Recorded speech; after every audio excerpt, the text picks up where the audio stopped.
할렐루야. 새벽을 깨우신 주의 백성들을 예수님의 이름으로 환영하고 사랑하고 축복합니다.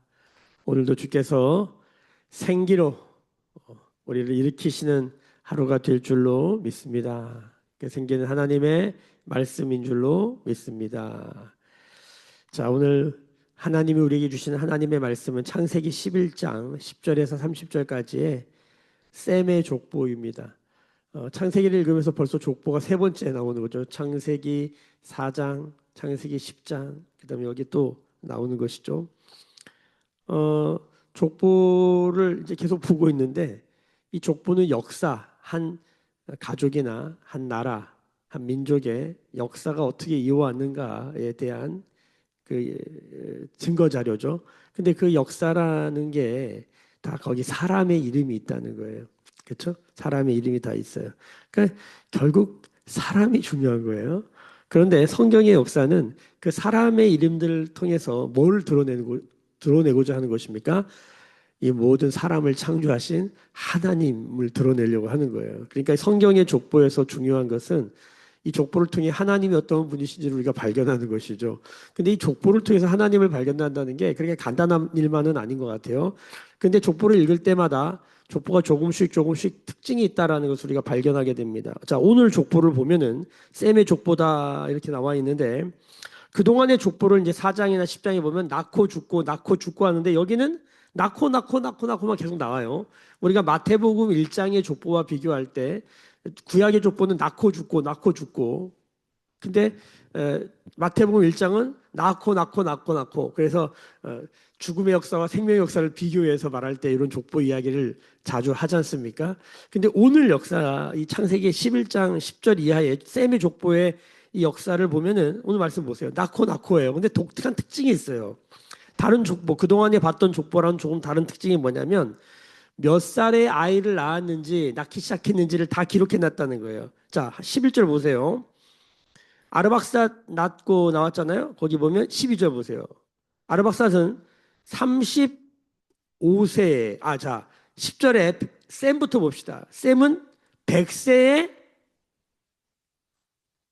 곧 홍수 이후 2년에 아르박삿을 낳았다. 이렇게 나와 있어요. 그리고 홍수 이후에 12절부터 이제 홍수 이후 세대잖아요. 아르박삿은 35세에 낳았어요. 자, 확 줄어들었죠. 35세로. 그다음 보십시다. 13절, 14절 보세요.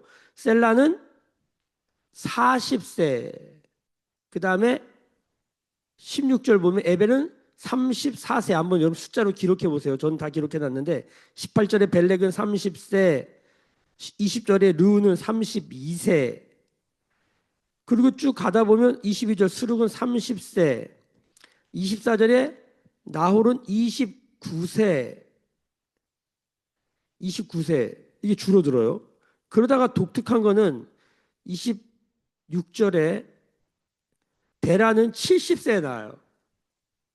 자, 이게 대체적인 특징은 뭐냐면 셈은 100세. 셈은 노아 홍수 이전의 사람이니까 100세에 아르박살 낳았다. 100세까지도 아이를 낳은 거예요. 자, 그리고 여기 데라는 70세. 독특한 두 것 빼고 나머지는 다 30세 정도에 평균 한 30 몇 세 정도에 다 아이를 낳았어요. 그리고 몇 년을 살았냐 보면은 자, 11절 보세요. 아르박사를 나온 뒤에 500년 지냈어요. 자, 그러니까 셈은 몇 살이에요? 앞에 100세 더하기 500년 하면 뭐예요? 600살. 한 600년 정도 산 사람으로 보여지는 거예요. 그 다음에 아르박삿은 35세에 나와가지고 403년이에요. 그럼 438년 동안 아이를 낳고 사는 거예요. 그렇죠? 그러니까 이 정도 사는 거예요. 자, 그렇게 계산을 해보면 이 나이가 보세요. 루 보세요. 루. 19절에 루를 보면 다 벨렉이죠. 벨렉은 30세에 18절에 벨렉은 30세에 루를 낳았고 루를 낳은 후에 209년을 살았어요. 209년. 그러면 239년 줄어들었어요. 자, 그러다가 쭉 내려가셔서 자, 어디를 보세요? 나홀 24절 보세요. 24절. 아침부터 뭐 계산하느라 정신없죠? 자, 24절 나홀은 29세 데라를 낳았고 29 더하기 25절 데라를 낳은 후에 119년. 그럼 몇 년이에요? 148년. 자, 셈부터 쭉 내려오면서 점점점 나이가 어떻게 돼요?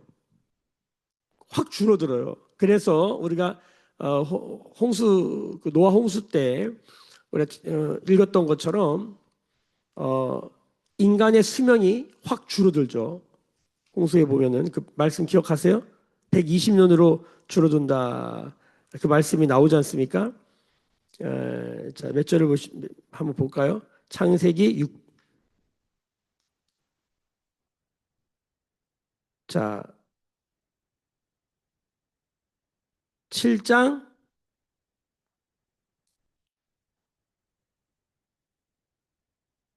아니요, 창세기 6장을 보셔야 돼요. 창세기 6장. 창세기 6장 보시면,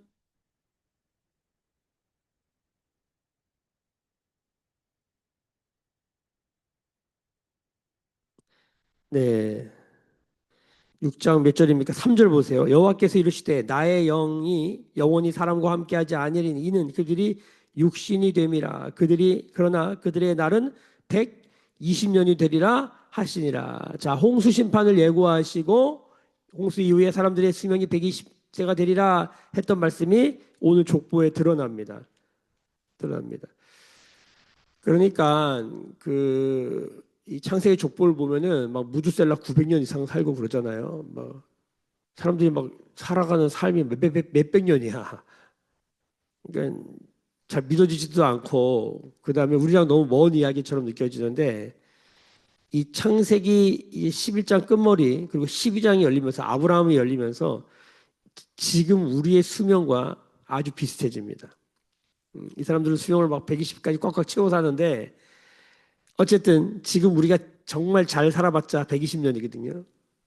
요즘 100세 시대 말하는 게 뭐 꿈 같은 이야기처럼 얘기를 하는데 그러니까 지금 우리의 삶의 모습과 아주 가까워진 모습으로 이제 드러나기 시작하는 게 그전에는 이게 너무 우리랑 먼 이야기처럼 뭐 신화처럼 들릴 만큼 뭐 900년 살았다, 600년 살았다 이러니까 너무 이게 큰 그림인데 점점 우리의 삶의 말씀이 가까워지는 거예요. 어떤 말씀의 좌표가 가까워지는 거예요. 자, 이게 왜 중요하냐면 이 모세오경을 처음 읽었던 사람들이 이 모세오경을 펴면서 우와 이랬어 하다가 점점 뒤로 가면 갈수록 뭡니까? 우리랑 같은 모습이네. 이거 점점 느끼게 만들어 놓은 거예요. 그리고 오늘 한 가족의 이야기로 정리가 됩니다. 오늘 이제 족보가 쭉 나오는데 오늘 족보에서 11, 셈의 족보 보면서 아르박삿이 나와요.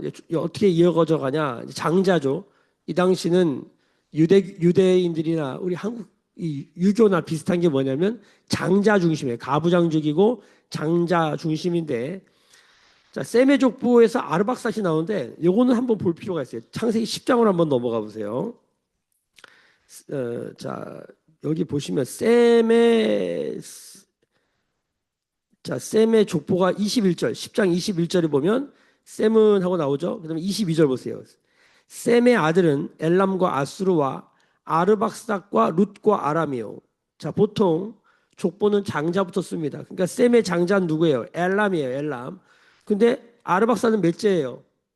셋째예요, 셋째. 자, 셈의 족보에서 누가 그 가문을 이어받습니까? 셋째가 아르박삿이 받아요. 그러니까 성경을 읽다 보면 장자가 기본인데 꼭 장자만 되는 건 아니다. 왜냐하면 창세기 뒤로 가면 아브라함, 이삭, 야곱. 야곱이 몇째예요? 쌍둥이인데 둘째잖아요. 둘째인데 장자의 명분을 사잖아요. 자, 성경에 보면은 장자가 기본인데 꼭 장자로만 가지 않는다. 그리고 거기엔 다 뭐가 연결돼 있다? 믿음이 연결돼 있다. 그러니까 성경은 기본이 장자인데 믿음으로 이게 바뀔 수 있다는 걸 계속 암시를 줘요. 자, 그리고 이것도 하나 볼 필요가 있고 또 하나는 이제 나이가 점점 강력하게 줄어들고 있다는 것도 보여드리고 그리고 오늘 족보에서 나았다 계속 나았다만 나오다가 한 사람이 죽습니다. 28절 보세요. 하란은 그 아비 데라보다 자 데라는 누구예요? 아브라함의 아버지죠. 데라보다 먼저 고향 갈대아인의 우르에서 죽었다. 여러분 여기 다 계속 나타났다 하다가 죽었다 나오면 뭐가 강조된 거예요? 1번 다 낫는 역사다. 2번 근데 이 사람은 죽었다. 그러니까 이 본문에서는 뭐가 지금 튀는 거냐면 이 죽은 사람 이야기가 튀는 거예요. 누구예요? 자, 데라의 세 아들이 있었어요. 아브라함과 나홀과 하란이에요.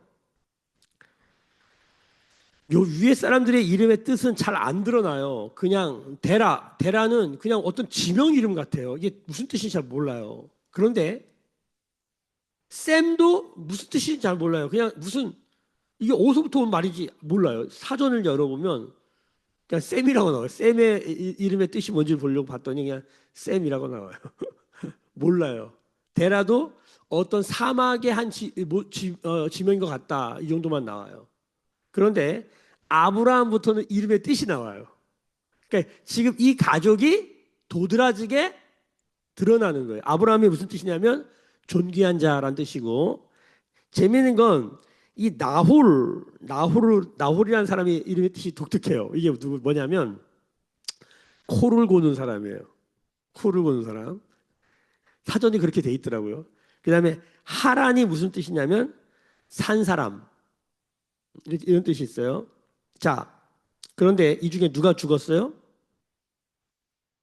하란이 죽었어요. 28절에 보면 하란은 그 아비 데라보다 먼저 고향 갈대아인의 우리에서 죽었다. 여러분, 부모가 자식이 죽으면 어떨까요? 그 마음을 어떻게 다 표현하겠어요? 그렇죠? 어, 저희 부모님, 저희 이제 아버님 일찍 돌아가셨고 이제 어머님이 계신데 저희가 원래 사남매예요. 사남매인데 지금 여러분이 보시고 계신 건 두 분밖에 못 보고 두 분이 더 있어요. 근데 그 중에 한 분은 돌아가셨어요. 어려서 돌아가셨어요.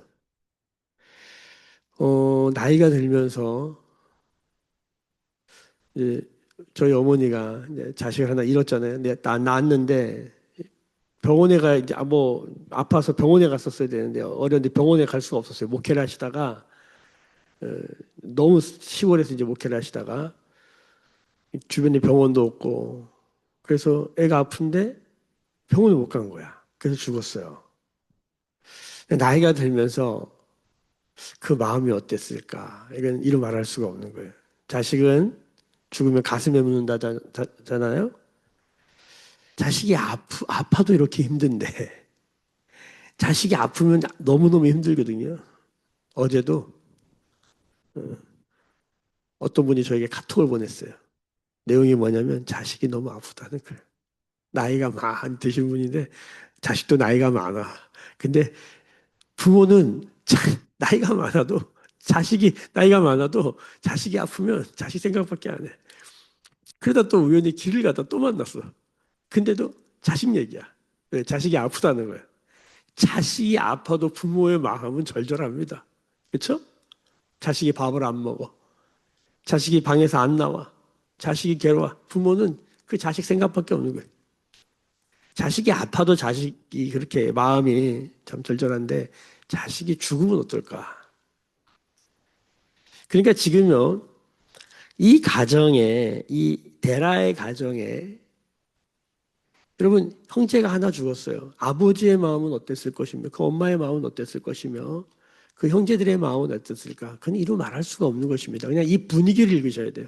이 가정 너무 힘든 가정이다. 너무너무 힘든 가정이에요.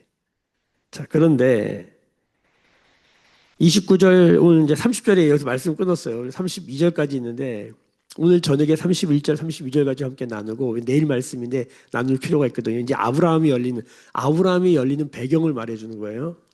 그리고 오늘 30절을 보십시오. 아브라함의 아내 사레가 나와요. 독특한 거예요. 원래 여자들의 이름은 잘 안 나오는데 여기 나온 거예요. 어? 자, 30절 한번 읽어봅시다. 시작. 사레는 임신하지 못함으로 자식이 없었더라. 이 가정의 분위기를 보셔야 돼요.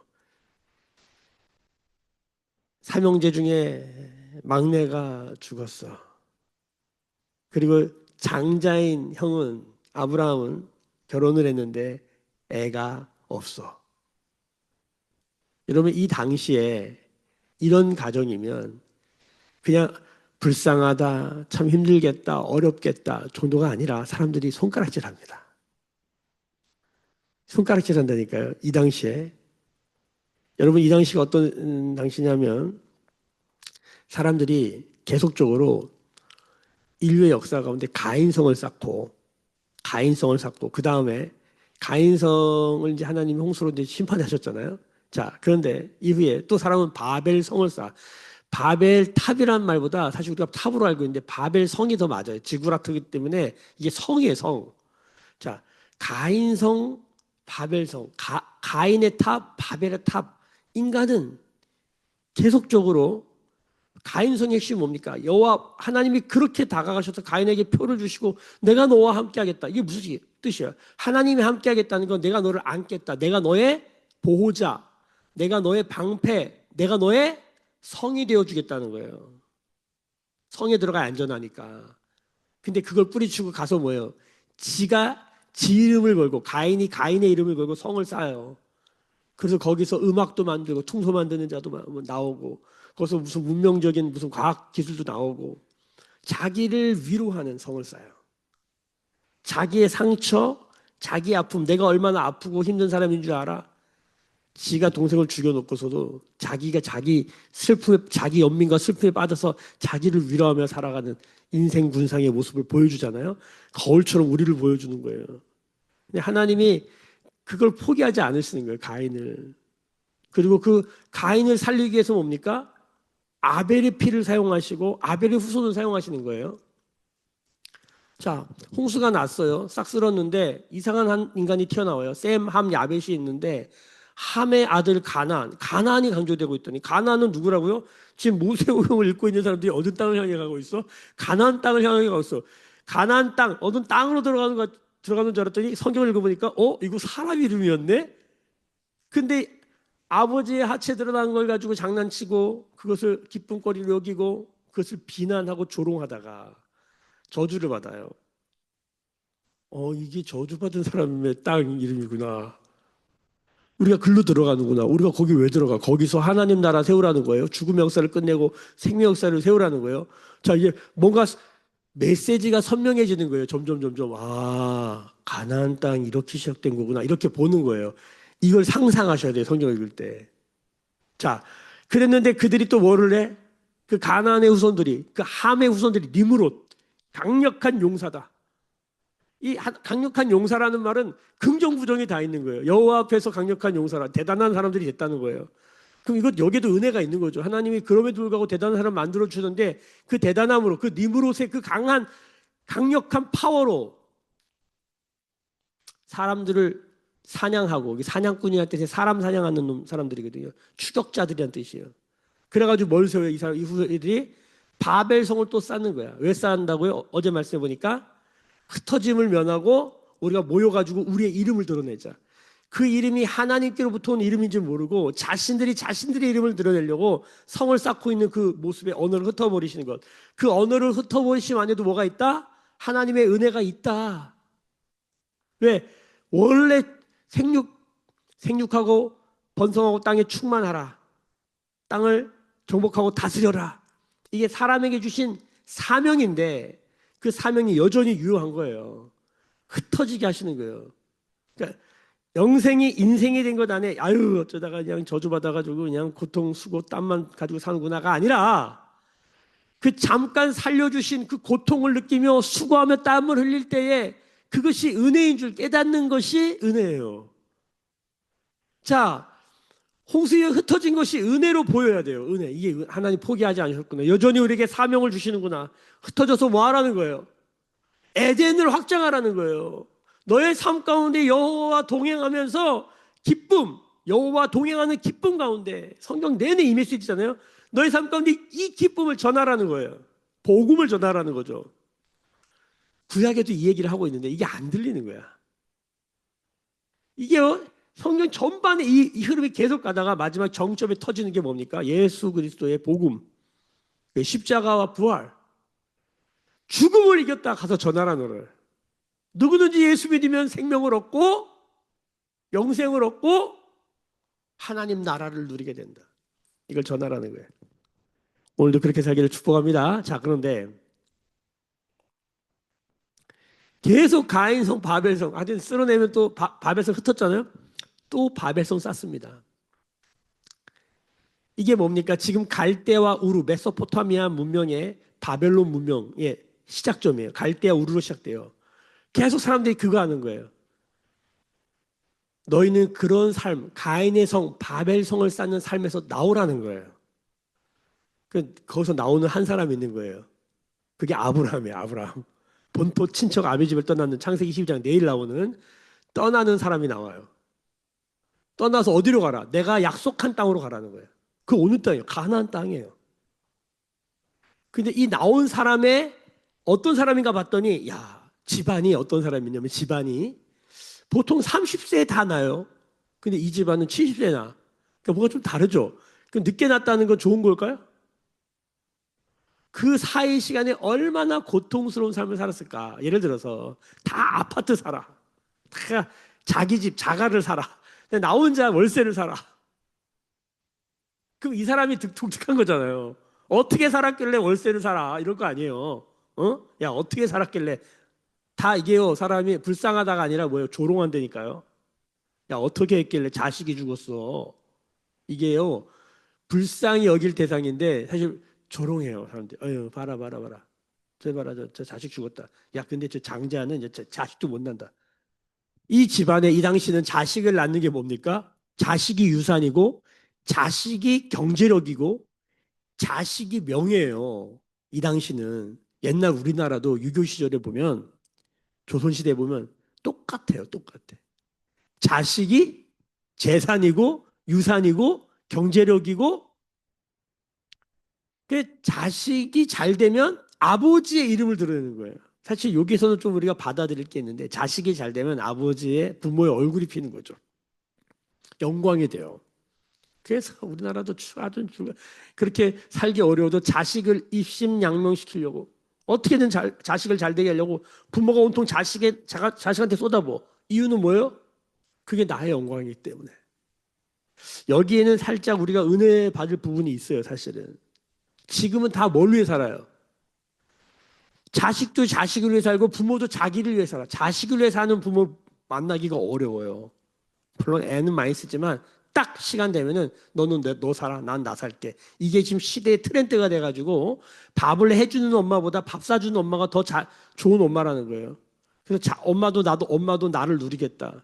그러니까 요즘 엄마 생각하면서 우는 사람이 거의 없습니다. 옛날에는 엄마 그러면 남자들 군대 가서 엄마가 보고플 때 다 울어요. 아버지 얘기하면 잘 안 울어. 근데 엄마 얘기하면 다 울어. 요즘은 군대 가도 엄마에게도 우는 사람들이 별로 없어요. 엄마는 엄마의 삶을 살고 있고 그냥 너는 너의 삶을 살고 있을 거예요. 이게 너무 빨리 왔어요. 한 10살까지는 그래도 엄마가 자식을 위해서 사는데 10살? 글쎄 10살만 지나면 더 이상 자식을 위해서 안 살아요. 나도 내 시간을 내 인생을 찾겠다. 이게 트렌드가 되어버렸어요. 근데 우리는 이게 그냥 좋다고 생각하고 이렇게 살고 있는데 조금 있으면 알게 됩니다. 얼마나 쓸쓸하고 외롭게 추하게 늙어간 우리 자신을 보게 될지.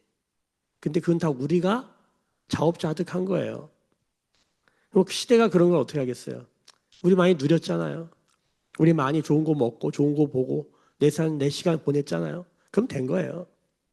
할 말 없어요. 자, 그런데 성경은 또 다른 얘기를 하는 거예요. 자기 성, 가인의 성, 자기 이름을 드리는 성, 탑, 바벨탑, 거기를 떠나라. 그리고 이제 믿음으로 세워질 제사장 나라, 하나님 나라를 꿈꾸는 거죠. 가나안으로 들어가는 거예요. 가나안으로 들어가면서 사명이 있는 거예요. 사명. 메소포타미아 문명도 아니고 이집트 문명도 아니다. 자, 원래 메소포타미아 문명의 소리가 나온 거다. 지금 우리가 출애굽 이집트 문명에서 나오고 있는 거다. 그럼 우리는 어디로 가야 되냐? 하나님의 나라, 하나님의 문명으로 들어가야 된다. 이 모세오경 전반에 이 얘기를 하고 있는 거예요. 어? 근데 이것을 시작하는 한 사람을 하나님이 택하셨는데 그 아브라함 데라의 후손인데 데라 야 70세 애를 낳네. 야, 자식이 하나 죽었네. 장자의 아내는 아이를 못 낳네. 칙칙하잖아요. 벌써 이게 뭐 이게 소망이 별로 안 보여요. 그런데 한 가정에 집중하고 있어요. 어떤 가정? 자식이 죽고.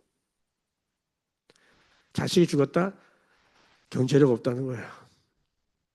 갈대아 우르. 여러분 바벨의 후예들이에요. 갈대아 우르에서 바벨론 문명을 만들어내거든요. 갈대아 우르 떠나는 거거든요.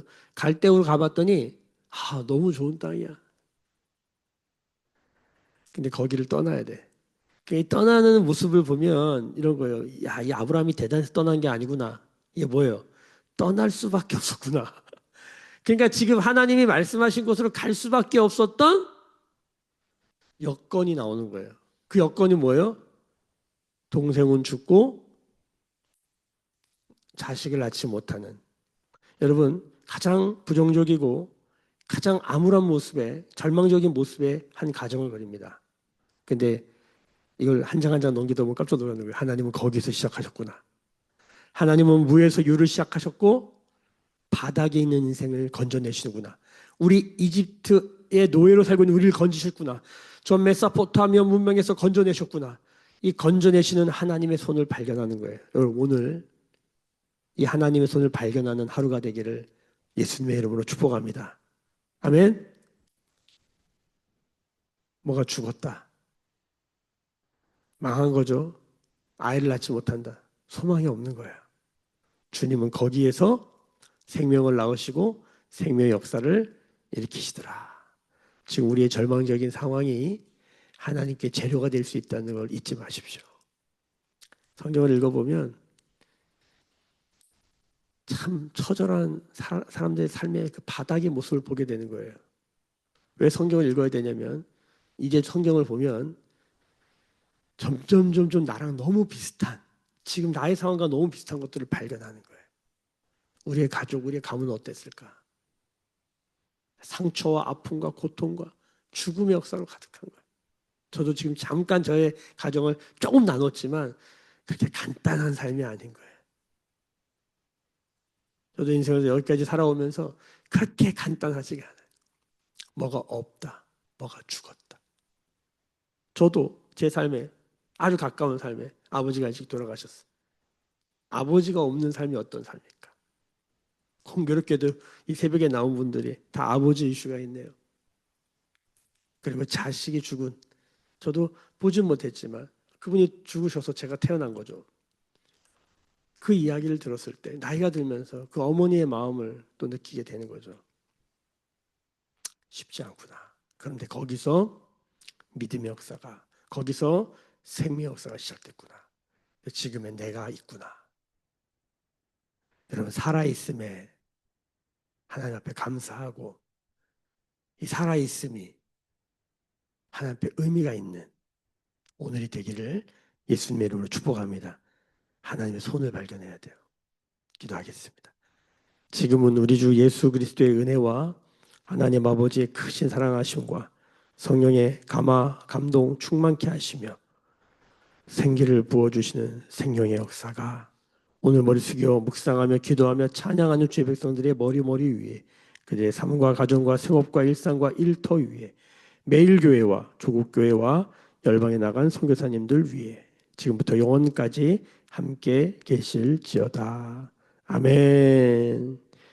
주의 영광 이곳에 가득해 우린 선의 주님과 함께 찬양하며 우리는 전진하리 모든 열방 주 볼